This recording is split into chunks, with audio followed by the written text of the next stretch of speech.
Baker. I'm multitasking with lots of children in my fake summer camp outside of this door. So I might not, unless I'm happy to do it, but if they're, I'm a little worried about whatever I'm doing. I'm fine with that unless somebody has an objection What? for you to do it. I don't want to do it. Okay, well. If I do it, I might have to step away. That's my only worry.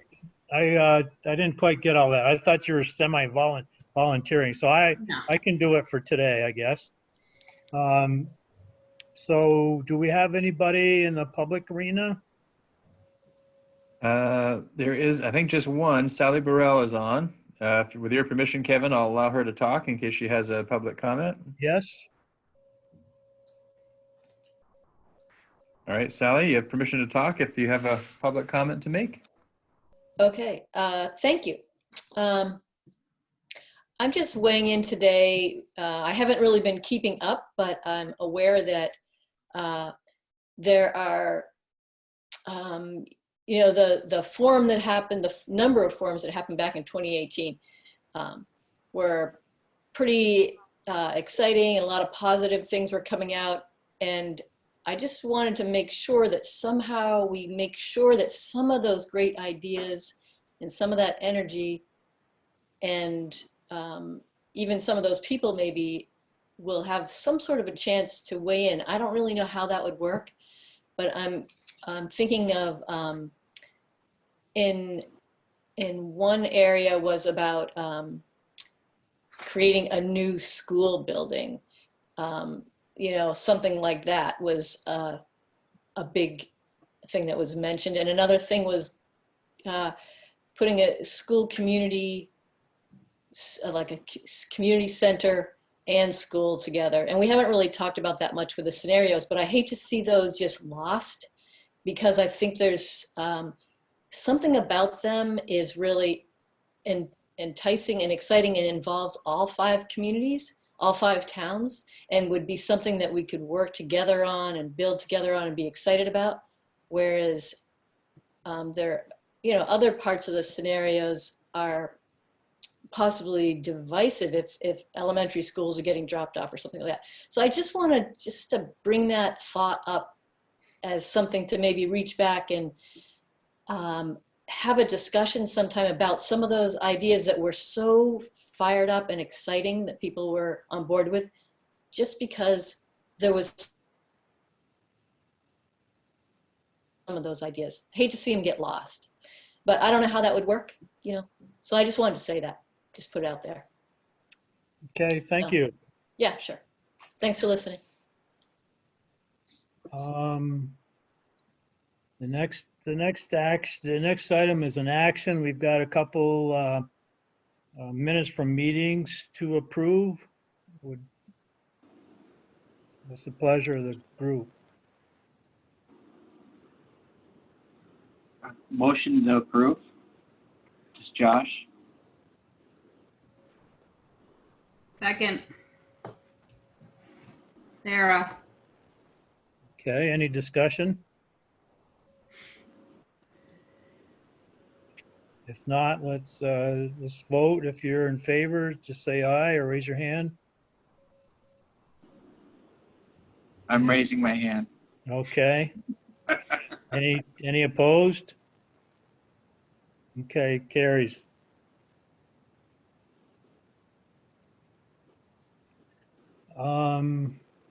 Do we have the next item is if we've got any update from the NASDAQ study. I want to keep this on the agenda, and some days it may be a big topic and other days it might be nothing new. So you usually will look to Patrick as he's coordinating with NASDAQ for any updates. And I do have an update, and I'd say it fits between no news and big news. It's there's some progress, but nothing major. So I've been working with NASDAQ around collecting information that they need to get launched for the demographic study, but as well as the the information specifically related to facilities as well. So each building principal, along with our facilities staff and Floyd, have worked to complete a template for each school that provides a lot of different kinds of information about the number of classrooms, the size of classrooms, the use of classrooms,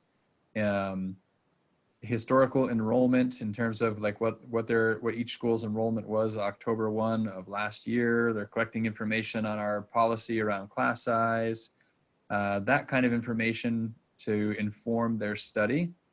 I've also worked with NESDEC to provide for them contact information for realtors and zoning folks in each town. And so they've likely already started reaching out to those folks to start their demographic study. And principals are working with NESDEC and we're including facilities as well to schedule the site visits, the virtual site visits of each school to happen between now and I think might it be July 15th specifically or sometime in that window of mid-July to have those virtual tours done.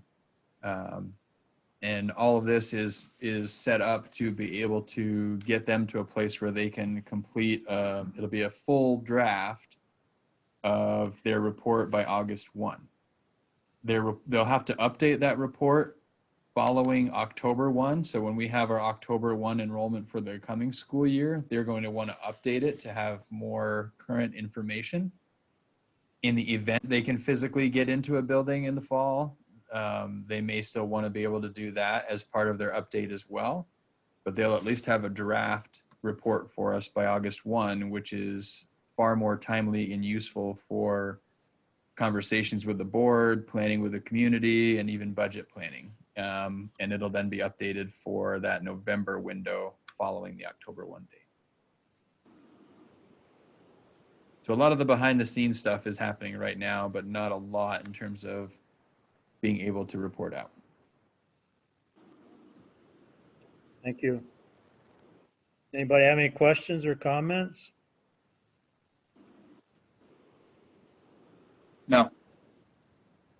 I guess I'm just have a question about, are they still working in sync with Northwest, or do you have any visibility to that? Yeah, so we've been part of a conversation with Addison Northwest since we last spoke, but I don't know that included NESDEC. We talked some about the NESDEC study. And Addison Northwest is still on the same timeline that we are. So they're providing the same information. We're kind of working in parallel right now in terms of the information we're providing and the timeline in which we're providing that information and the date by which NESDEC is going to be providing the draft reports. And then also the same is true for their updated report in the fall. But definitely working with the same timeline and the same information. Thanks.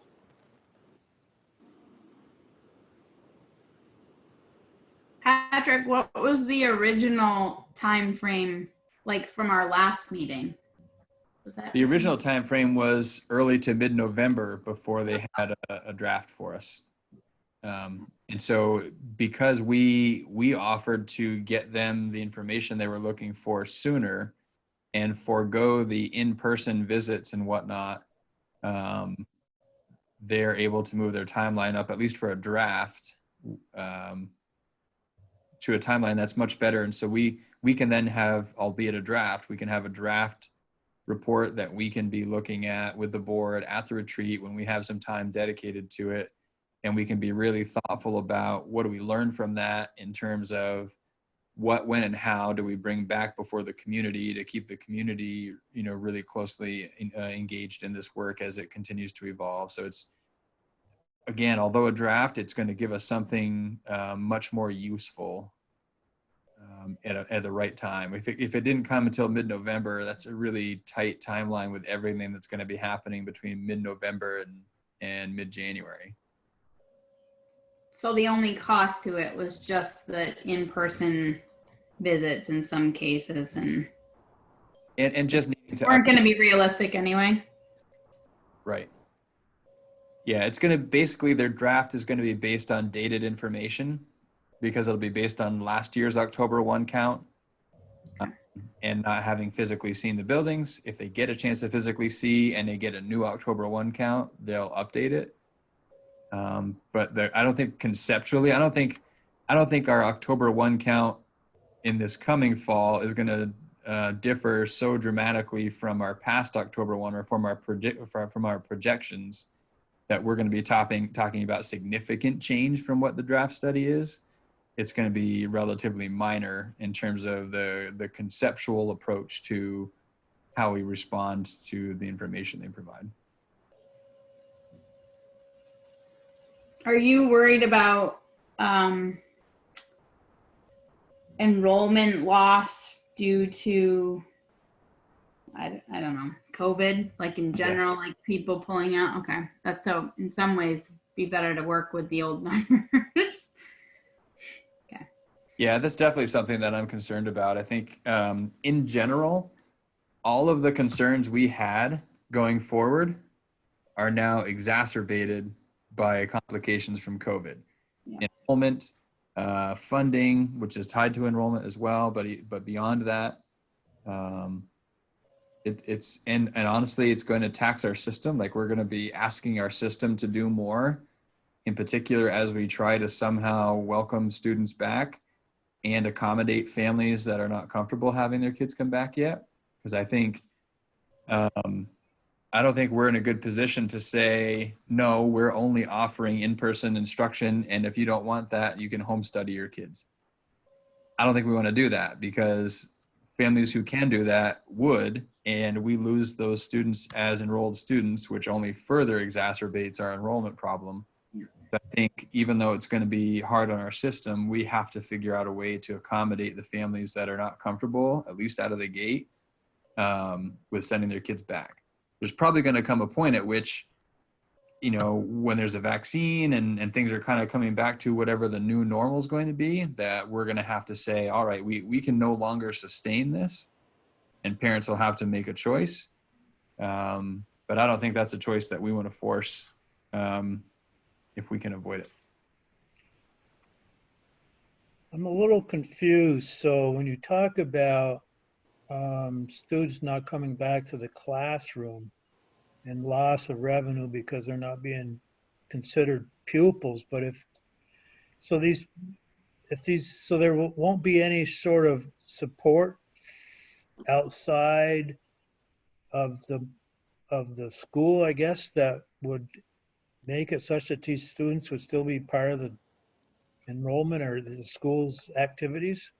Well, I think that's what I'm saying is that we need to be, even if we're saying that our expectation is that all students are coming back physically present for in-person learning, I think we need to be able to support families that are not ready for that in a remote or some sort of hybrid fashion, because I don't think we could sustain what would be a significant loss in pupils.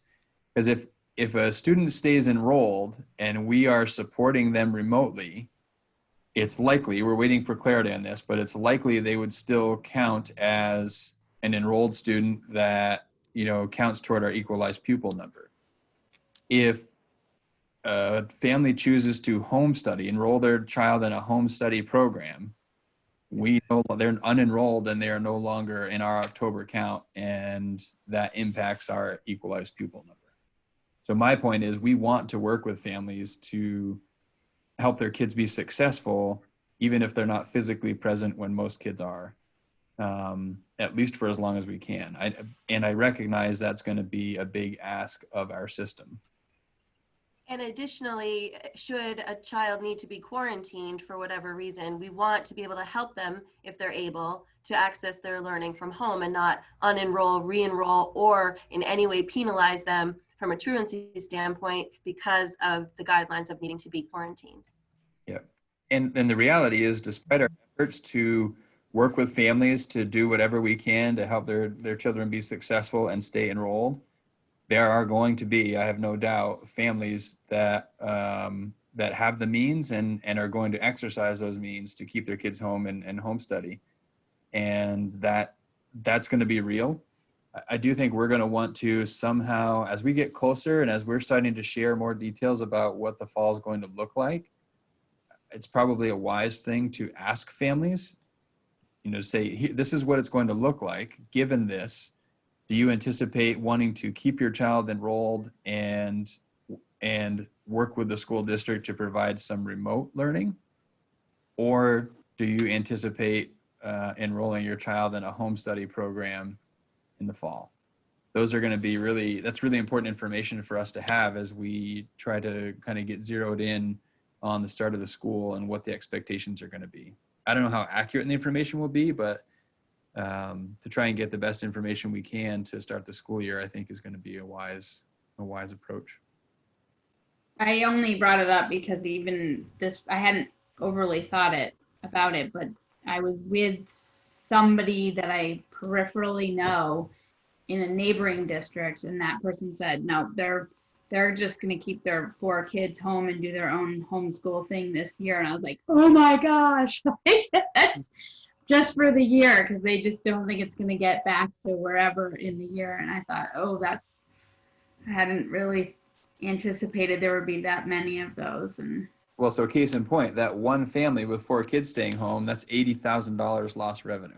yep, exactly. If it's about 20,000 per kid. Now, obviously, so equalized pupils built over a 2-year average, so you don't feel that full effect in a single year. But assuming that happened for a 2-year period, you do feel that full effect. So There's a lot of conversations going on around the college communities too about taking a gap year. Yeah. Think of all that lost revenue. Oh, it's actually going to be pretty damaging for us around here. Yep. Okay, positive news. Hey, but good date. August 1st is a good start. It's something in a window when we can do something with it. So we'll take it. Hey, if we, any other comments regarding the study? The next agenda item is to start a discussion about collaborating potentially at some level with Addison Northwest, which is commonly known as Virgins. And I think, Patrick, again, you have been involved in some discussions with that. Yeah, so I've been working pretty closely with their superintendent and kind of trying to line things up with the NESDEC study so that we are in a position to, use the same kind of information in the same window of time to see if there are some opportunities there.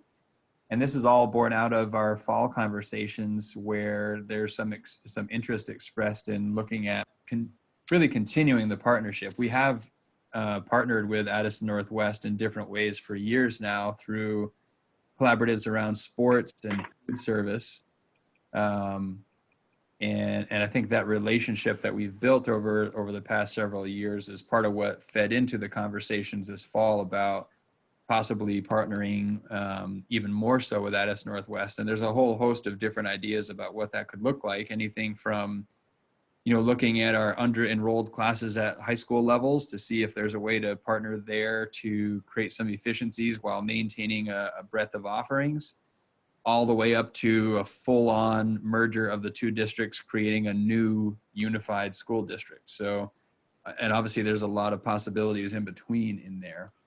But we thought at least a starting place was, let's collect the same kind of information and be in a position to have those kinds of conversations going forward.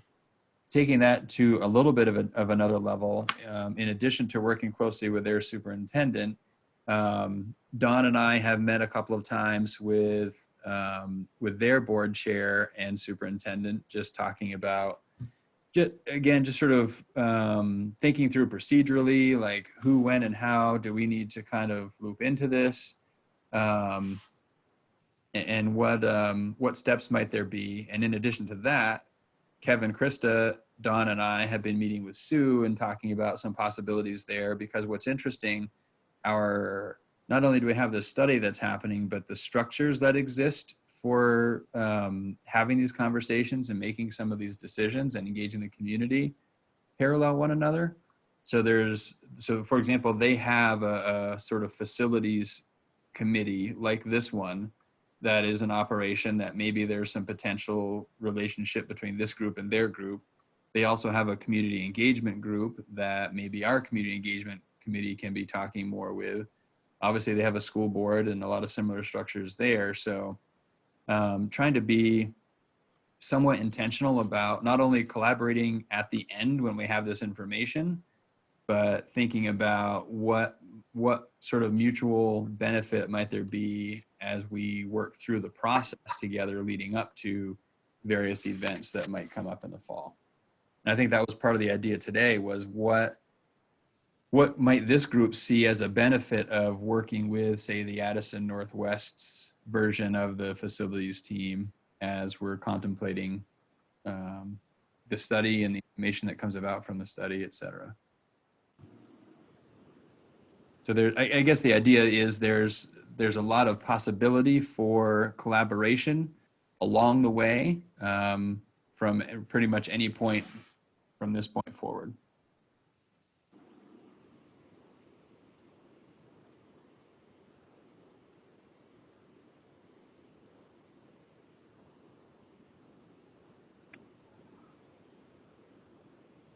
All I see is Mike's muted. Did Sue? Patrick, Oh, go for it, Josh. go ahead, Sorry. sir. Mm-mm. Okay. My initial reaction is that's a really strong move, and I think it gives you more tools to work with in the long run. There's always, not having thought through all the possibilities, I think there's always the folks that live in Bristol who say, this is my school district, and I don't know how it relates to anyone else. So there's that risk.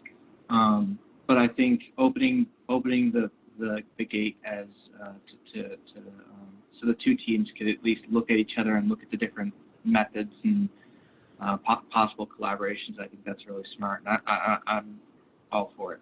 So.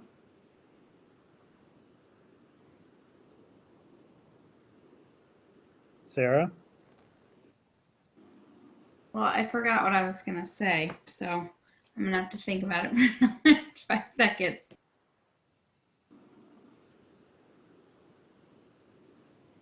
How about how often does their, or actually I'm gonna ask this question first. Did Sue have ideas so far? I'm trying to recall. I'm not remembering too many of the specifics, and I see Krista has joined as an attendee. So if you're interested, Kevin, we could see if she'd be willing to share, because she was on that call too. I think my recollection from a big picture perspective is I think Sue felt there would be benefit in thinking about how the two organizations, both Addison Northwest, not necessarily committees, but Addison Northwest and MAUSD could partner given the similar structures going forward.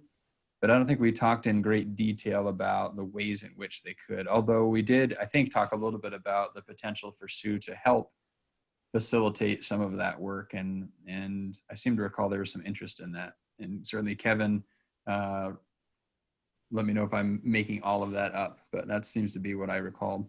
I think it's pretty accurate. And unless anybody has an objection, we should have Krista come in, because the next discussion item, she would be very, very, very important to kind of help along with that one too. So.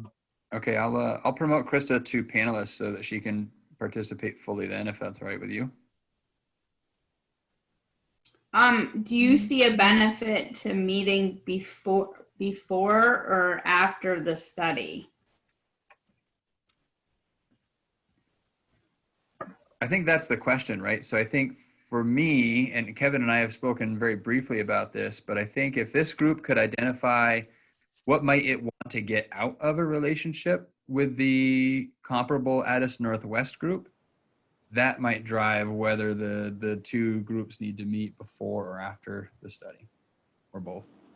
I think what you get out of it by meeting ahead of time is just a relationship and a easier way of communicating.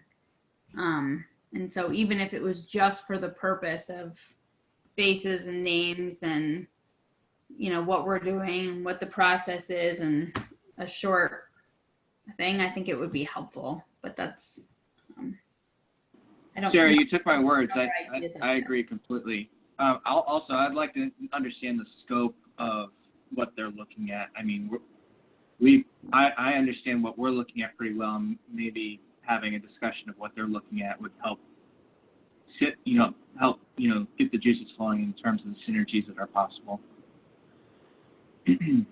And what they've done for, their community engagement and how, what's been the energy or we hear things, but we don't really know, right? If we don't hear it from the source. So I think it would be a little more useful if we met with the sources.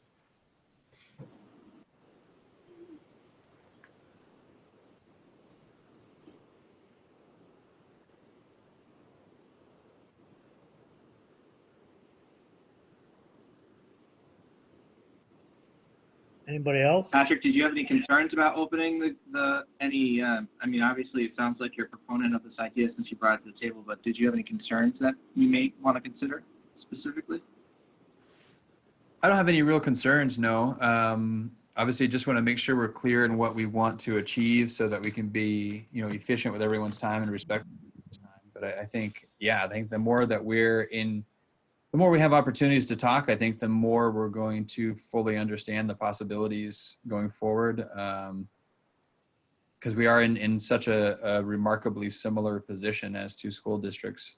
Putting our heads together to think it through likely can't lead to something bad. Maybe it doesn't lead to any real change, but at least we've opened the door to it and we've explored the possibility. But it also might lead to something significantly different, and that might be great too.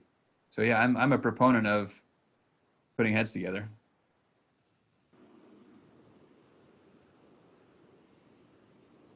Krista, did Kevin and I miss anything from the sort of recap of our meeting with Sue from a while back as we talked through the possibility of the various committees coming together?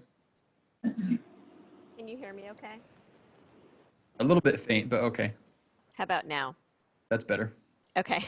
I don't think so. No, we really didn't get into any specifics yet with Sue. And maybe when we talk more about the community engagement piece, we can talk about how to weave this into that plan, but I think it's still pretty open right now. Mm-hmm.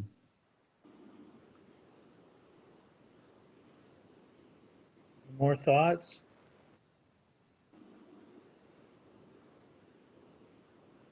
I'm all for it. I look at both districts of the underutilization of both districts, and coming from an environment where plants close and plants get realigned and that sort of thing, it makes a lot of sense to consider it. I think on the high school level, there's a lot of exciting possibilities. On the grade school level, it could get kind of messy, quite honestly, but I think it's worth pursuing. Like they say, if you don't ask, you don't know, so.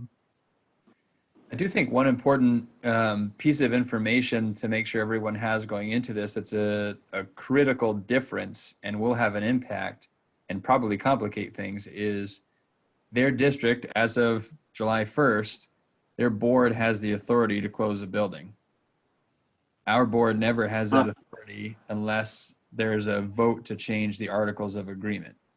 So that's a big, big difference. May I ask a question?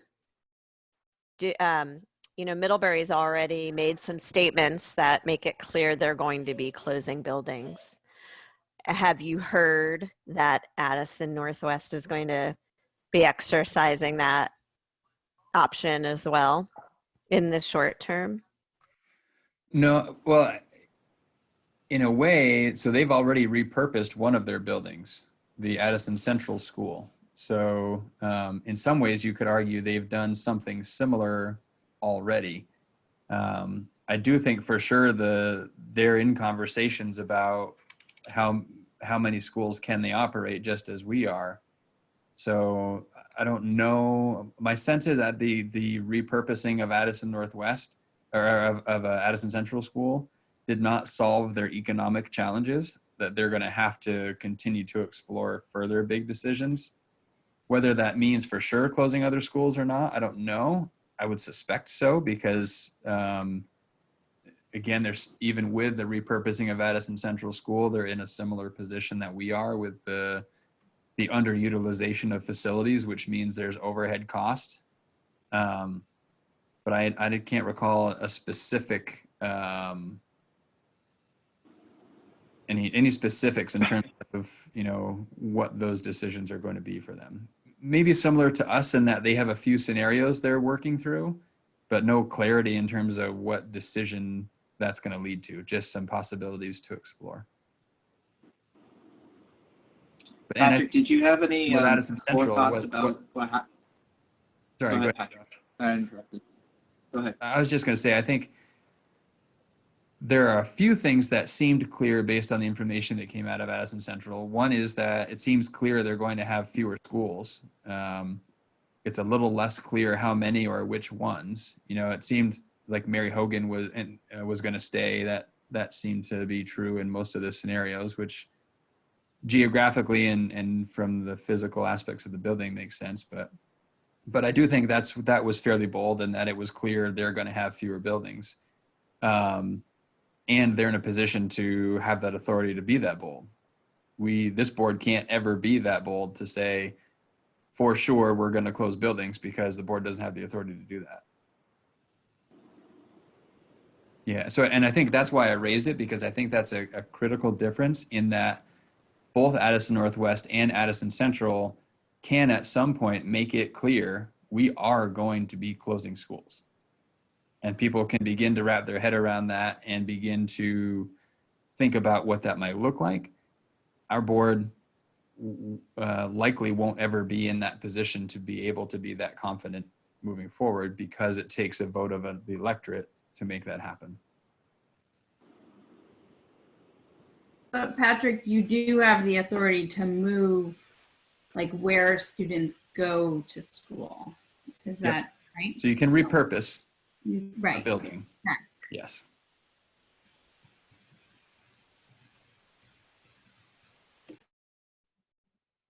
Josh, what were you saying earlier? Sorry, I cut you off. Oh, I was just wondering if you had any forethought if we were to start going down the same path in a joint venture with Addison Northeast, if there was a way to create a fire stop between there.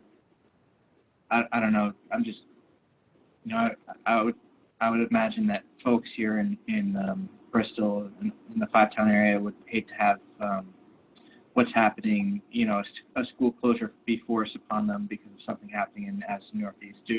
Any forethought in how to create a fire line on that? I mean, it's sort of interesting. Not really. I mean, either if we're clearly staying separate from one another, then I feel like the separation and the different languages in our articles of agreement, I think creates that firewall, because we just operate very differently. The other way to go about it is if we take it to the other extreme, if we did merge into a single unified school district, that would likely bring about a brand new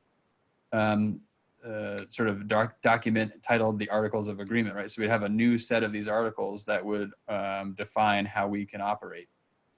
And maybe that, and it would be interesting, because I'm sure it would be a hot topic if we were to do that. Would we give the authority to close a building to the town, or would we give the authority to close a building to this new board that would likely need to be formed? And I'd be curious. I wonder how that conversation would go.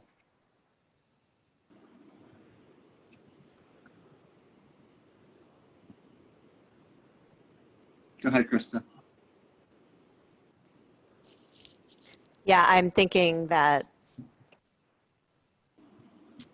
collaboration is maybe seen differently than information sharing, and also perception is reality. So I think it's important for us to consider how we I think the shared communication makes a ton of sense because there are a lot of questions that came up in our fall engagement that asked about looking at partnership with Addison Northwest. But I think it will be good to be mindful about how that evolves so that it isn't seen as a fate, a complete, like that this is what we're doing. It's got to be part of our process, I guess, is what I'm trying to say. But I can't remember how your agenda for today is structured, but I know that when we are, beginning to build a plan for our engagement work for the fall, and we can just be really mindful about how that gets embedded. And remembering, I mean, to that point, remembering that 98% of the electorate probably has no idea that there were those conversations about partnering with Addison Northwest that came up in the fall, right? We had hundreds of people, but there were many thousands, several thousand that were not present that are going to show up to the polls in making whatever decision end up maybe getting made down the road. Right. So if folks see, oh, we're collaborating with Addison Northwest, I could just imagine where that goes in some people's brains. Oh my gosh, we're closing our school and we're going to have one in Virgins. Whether that's true or not, I think it is going to be a reaction that some people have.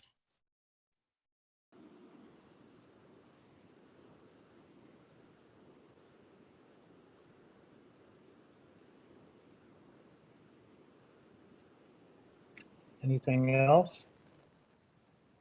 So we are walking down a path for some initial meetings. And then we'll start dancing from there. So my takeaway from this conversation, and correct me if I'm wrong, is there's interest in this facilities group in meeting with the Addison Northwest facilities group. And I can try to collaborate with their superintendent to find a date that works. Does that seem, am I picking up what you're laying down here? Yes. Okay. Do we want to clarify what we want to do in our brief introductory meeting? Probably. I think Kevin and I would appreciate that, with holding some responsibility for helping build the agenda. Yep. Any kind, so I like how Krista put it with the information sharing, and I think just some kind of way to, I don't know, learn how we are, and maybe the backstory of where we've been in the past even year, just something simple. Like some kind of way to share out what has been, where have we had some successes and where have we been challenged, and we want to make sure we don't make those mistakes.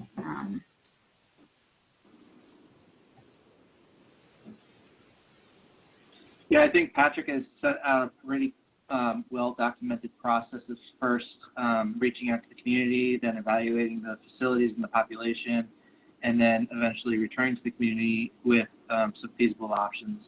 And I think taking that process and looking at their process is probably a good first step. I think evaluating our threats as well is kind of like, this is where other communities have experienced issues, and these types of consolidations, and is consolidation a landmine in itself, that word. So that's what my thoughts on that.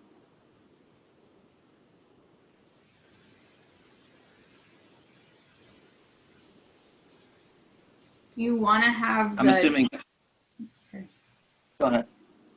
I just was curious if you wanted to do, if the community engagement committees from each group were meeting also at the same time, if it was better if there was just like one brief, or one, would you rather do them all at the same time? But I don't know if they're meeting with Addison Northwest also. So we do have a meeting of the chairs. So Kevin, Krista, Don, and myself meeting with the same sort of representation from Addison Northwest later in July. Talking about that bigger picture bringing everyone together or not, and how that works. So maybe looking at whatever might happen. It sounds like there's interest and support from this subcommittee in having those relationships with Addis Northwest. But maybe before we actually establish a date and firm up any agenda, we'll wait for that meeting to happen and see where that meeting takes us. Yeah, I mean, you might achieve the purpose just with that meeting. So it might be, this is like, oh, what are you guys going to do now once we get our studies back, type of thing that would be useful, and to have a little bit of, but if you're already starting that relationship building, then I think it's probably wise to wait. I think, Sarah, you had some wisdom that this is going to be a kickoff meeting, so we can like check and see, make sure everybody's got fingers and toes and all that kind of stuff. And, you know, probably talking, and again, we're talking about backstories and information sharing. We have, our charge wraps up a lot of what we need to be considering, and that's a great document to be sharing as well.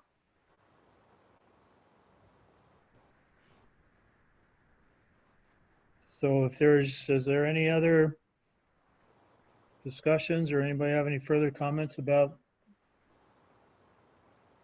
potential collaboration with Northwest? Nope. So our next agenda item is a little bit of discussion or discussion, I guess you could say. The Community Engagement Committee has been working on, I don't want to call it a project, but an initiative, that's the word, initiative, to engage the community with the school and look at some of the challenges that we all share, if you will, being, you know, stagnant populations, housing issues, business or lack thereof, or how to attract business. And it all sort of distills into, you know, a healthy population that could potentially positively impact the school system. And they've worked on a list of people to get together that would be from various aspects of the community, that would be different areas of expertise, if you will, to try to align themselves with a roundtable, a task force. Krista and her group have sending out letters, if they haven't, for a meeting towards the end of July. And I think, and since we have Krista here, I don't know if you mind talking a little bit more and filling in the gaps of my short overview. Sure. So out of the fall engagement work, there were questions that arose that go beyond the scope of facilities consultant work or board work, but that there was a lot of energy in the community around exploring. And while we were in this pause of waiting on the report from the NESDEC group, and beginning to do any engagement with the community around that information, we decided to revisit those questions and see whether we could bring together other people in the community to share those ideas that bubbled up, and then the particular challenges of the school district currently.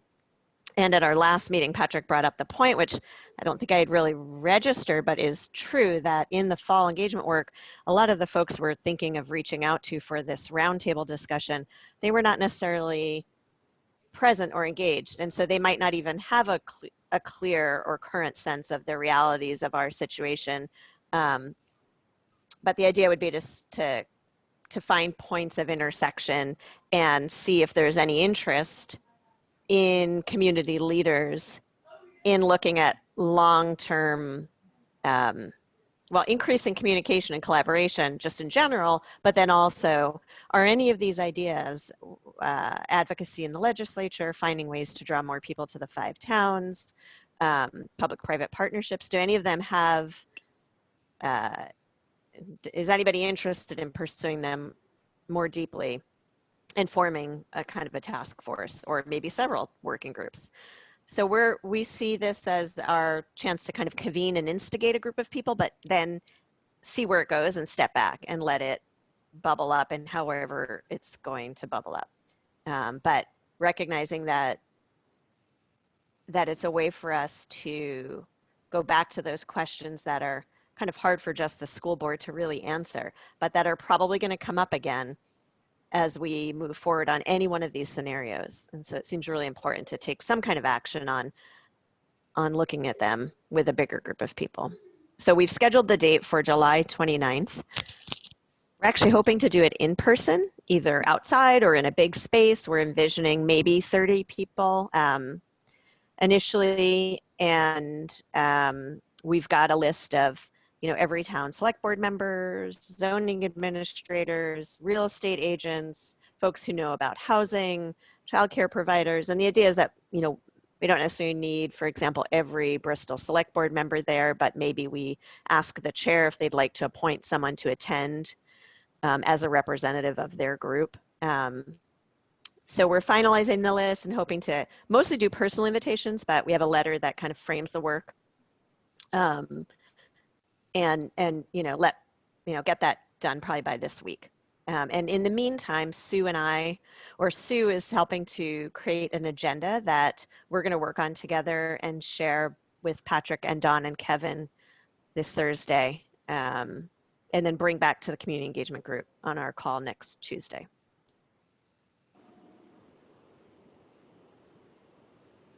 Thank you. Anybody have any impressions? That's great. Good, good, good.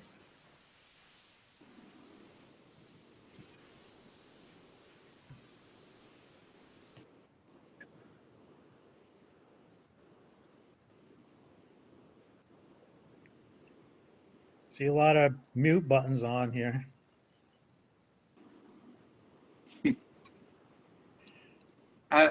Open question to the group, and I apologize for not knowing better. How is the state reacting to COVID-19 in terms of the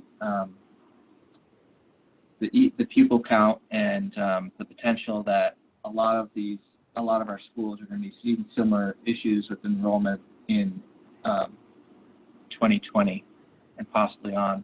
Is there any groups that are engaged at that level, or is it being deferred all to the superintendents? I think that's a big question. There isn't clarity on that right now. And some of that is, who knows really what the enrollment impact of COVID-19 is going to be. I'm sure the folks at the state level who basically generate the equalized pupil counts will take that into effect. I mean, it's going to have an impact statewide on really what it'll have an impact on probably is the spending threshold per pupil. And because the equalized pupil count is determined in part based on the total number of students enrolled in the state, it's just by that nature of how the formula works, it's going to have an impact statewide. I think where there may be potential for winners and losers is, if everybody experiences a similar drop in enrollment as a result of COVID-19, then probably that all comes out in the wash in terms of the economic impact and what the spending threshold might be. It's unlikely that it's going to be pretty uniform across the state. So yeah, the places that lose more kids are going to see a more negative impact, and the places that lose fewer kids might see less of an impact. And that's all just my speculation, just from my understanding of how the system works.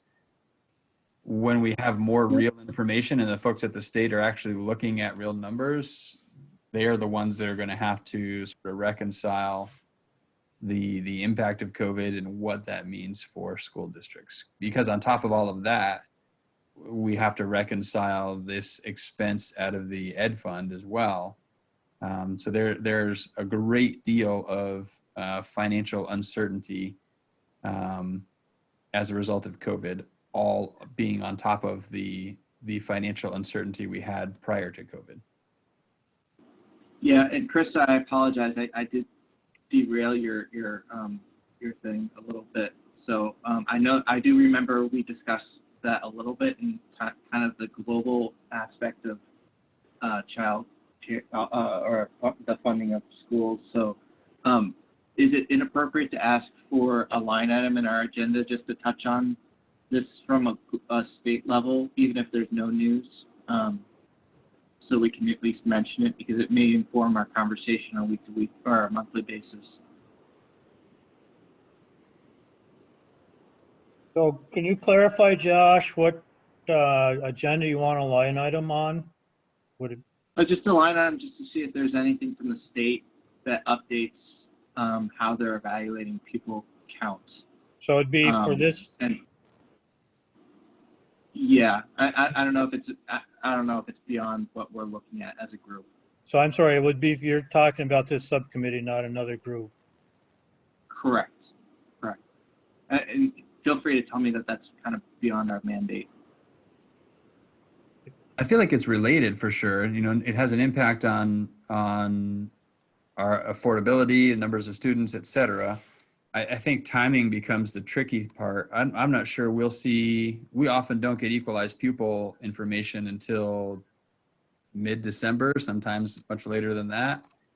Okay.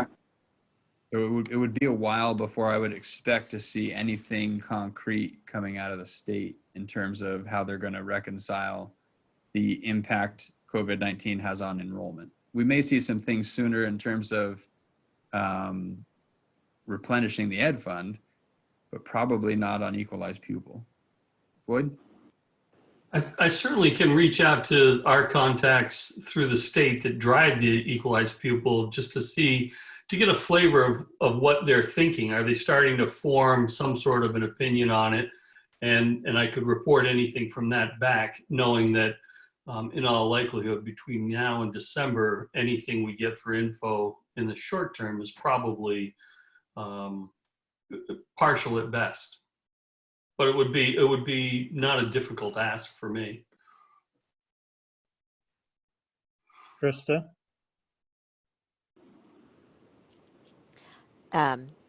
Josh's question just makes me think about the importance of people understanding how much information we'll actually have before we have to make decisions. And within that information we know, how much flexibility is there or lever points for change? And I'm just saying this because this is something that is, we grapple with at the board level all the time. We kind of know, but we don't know, but yet we still have a budget we have to pass. And we kind of know and we don't know, but we have to still figure out what to do with our schools and in the community as well. So I think it kind of speaks to like a bigger question that I think a lot of people have and will continue to have. And just the more education we can do, what are the facts right now? What do we still not know? And what are the things we have to decide right now? And I think having enough. Right, and to a degree, and I think this was mentioned earlier, it may not change. It likely does not change the trajectory of the conversation. And that was more or less the point I was going to make too. Like we could very easily get lost in all of the details around the numbers and enrollment and all of that. For me, what has been clear and is even more clear with COVID is we aren't going to be able to afford to keep all of our schools open at the staffing levels they currently have and the programming levels we currently have. Those are sort of the three legs, right? We have school buildings, we have staffing, and we have programming, and we have our tax rates. Something's going to have to give. Either taxes are going to have to go way up to keep the programming and staffing and buildings open, or programming is going to have to go down to keep taxes relatively flat and keep buildings open, or buildings are going to have to go to keep taxes flat and keep staffing where they are. Like it's something, what hasn't changed and is even more clear is that something's going to have to give in the end, and we have to try to make an informed decision as a community about what's the something. Or is there some pot of gold out there that is a public-private partnership or something else that generates the revenue that can keep all of those three things afloat for us as we've come to know them? And I feel like if we can keep that conversation out there, that we have to figure out how we manage this rather than get lost in the details of is the threshold $1,897 a student, or did it go up to $19,024 a student? Like, that detail almost doesn't matter. It's the concept of how do we manage this economic crisis that we're in. So Josh, I don't know how set you are with this, but I tend to agree that it's just one aspect, and we're dealing with some pretty high level planning right now, that this particular aspect is just one of many of the whole funding equation that needs to be sorted out as we come down from our 30,000 foot view down to 20,000 foot, or wherever this committee ends up at, which won't be 10 feet off the ground more than likely.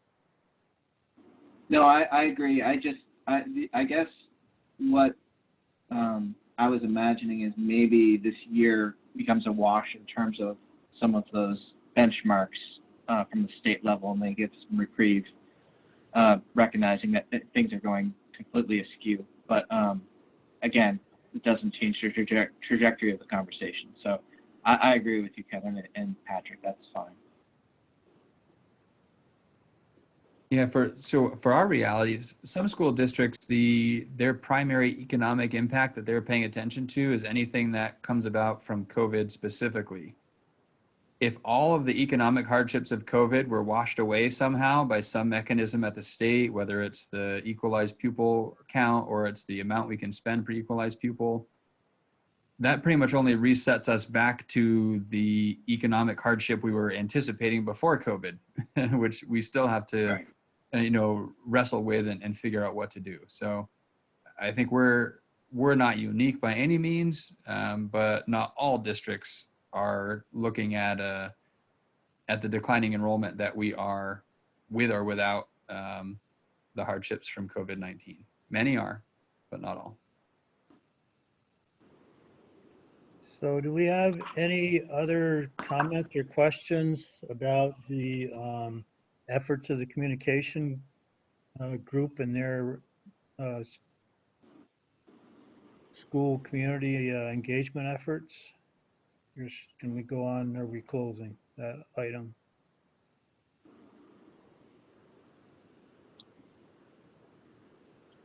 So I think the next thing is to just go around the table, if you will, the virtual table, and get on the soapbox for 1 minute and 40 seconds. If you've got any burning issues that we didn't cover today and want to talk about or consider. So Josh, you want to kick it off? No, I'm really happy with the discussion we had today. I thought it was pretty useful, and thank you for your patience with you guys swim in these waters all the time, so you know what it's like, what these conversations are like. So I think that I'm really positive, and I appreciate all the efforts that are going on, especially the tangential, or maybe we're tangential, the communication committee, I sat on one of their meetings, and it was pretty cool. So that's all I have to say for today. Thanks, everyone. Thank you. Sarah? Thanks, Krista, for coming. And also, yeah, I'm kind of excited about the August 1st rough draft. I think that's a good thing for us, because that actually gives us a little bit of time to get, maybe provide a little more information if we think something's missing before we are really hit with the time crunch. So I like I like the August 1st. Thank you. Floyd? No, I'm good. I think we covered a lot of ground, and we got a little bit of work and maybe some wood to chop out in front of us. But I don't see anything to add to that pile. Thank you. Katrina? I'm good also. It's just nice to see everybody and that we're bringing us to the forefront every time, which is good because it's easy to get buried in a lot of other thinking and planning. So as soon as we hang up, we'll get back to that, but I'll see you next time. Thank you. Patrick? Again, I think we covered a lot of the ground. I think, Josh, I think your point about the depth of knowledge that you're seeking and you're picking up really quickly, you're not unique either. I think you represent the majority of our electorate, and we need to figure out how do we help get more folks involved and maybe not necessarily have an expectation to bring them up to your level of understanding as it is now, but certainly to heighten the understanding of a greater portion of our electorate so they can go to the polls whenever, for whatever, in a really informed way. But this is also it's really emotionally charged stuff, which can be a barrier on top of all the normal barriers to getting people to be really informed and open to possibilities. And there are a lot of details we can get lost in that can be challenging too. So dialing in the right level of information, but not even disseminating information with sort of the light engagement, but really thinking about thick engagement as well, and giving people more and more opportunities to wrestle deeply with the complexities, which I think we achieved really well thanks to Krista and her team in the fall. And we need to continue that as we get more bits of information to take us even deeper into those conversations. I think we need to wrestle with it as a community, probably more so than our neighboring communities do, because our community makes the decision versus a school board that will have a greater depth of understanding in the other communities. We need to try to bring the majority of our electorate up to the level of understanding that a school board might, which is a daunting task. But I feel like that's sort of what's laid out before us. Thank you, Patrick. At this point, I have nothing to add. At this point, I guess we can open it up for public comment. I don't know if we've had anybody join us. I think it's still Krista and Sally. Okay, any public comment? No. Okay, Sally. Could I just add one thing? Well, thanks for letting me join your group, and I really appreciate the cross-pollination between this group and Kevin attending our community engagement. One thing I didn't get to say when I was sharing that Sue's developing the agenda for the community roundtable is that we're also working on a timeline for community engagement work around this facilities plan and our budget, which are really interconnected. And so I hope to be able to be sharing that also on Thursday with Patrick, Kevin, and Don. And then that will come back to the full board and to this group to think about and digest. So it is really imperative that we think about that. Our committee had some good initial conversations at our last meeting, so we have some stuff to build on, and we'll be excited to share that back with you guys. Thank you. I just want to say that I'm really glad to hear what's going on in the facilities group. It's a lot of just a lot of stuff to wrestle with, and I appreciate being able to listen in. And also, when I was talking about the forum ideas from 2018, that's with newer things added to them. So I didn't really fully describe them, but it doesn't really matter right now. I just wanted to keep that open because there are a lot of ideas that could help fund things that haven't been talked about before that I think would be worth talking about at some point. Anyway, that's about it. Thanks. Thank you. At this point, I guess I'll entertain a motion to adjourn.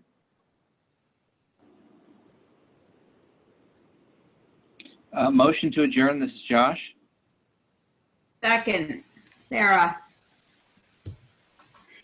Anybody want to talk about it? Everybody in favor, say aye. Aye. Okay. Well, thank you, everybody. And thank you, Krista and Sally, for joining us. Bye, everyone. When's Bye. our next meeting? August 3rd. So right after the report. Yeah, so that should be a big topic then. Okay, good. So I just want to actually clarify, we were going to do that before the retreat. Yeah, we'll have one more meeting before the retreat. Okay, cool. Hopefully Thank it's you. sandwiched between a report and a retreat. Thanks. All right. Take care, everybody. Yep, bye now.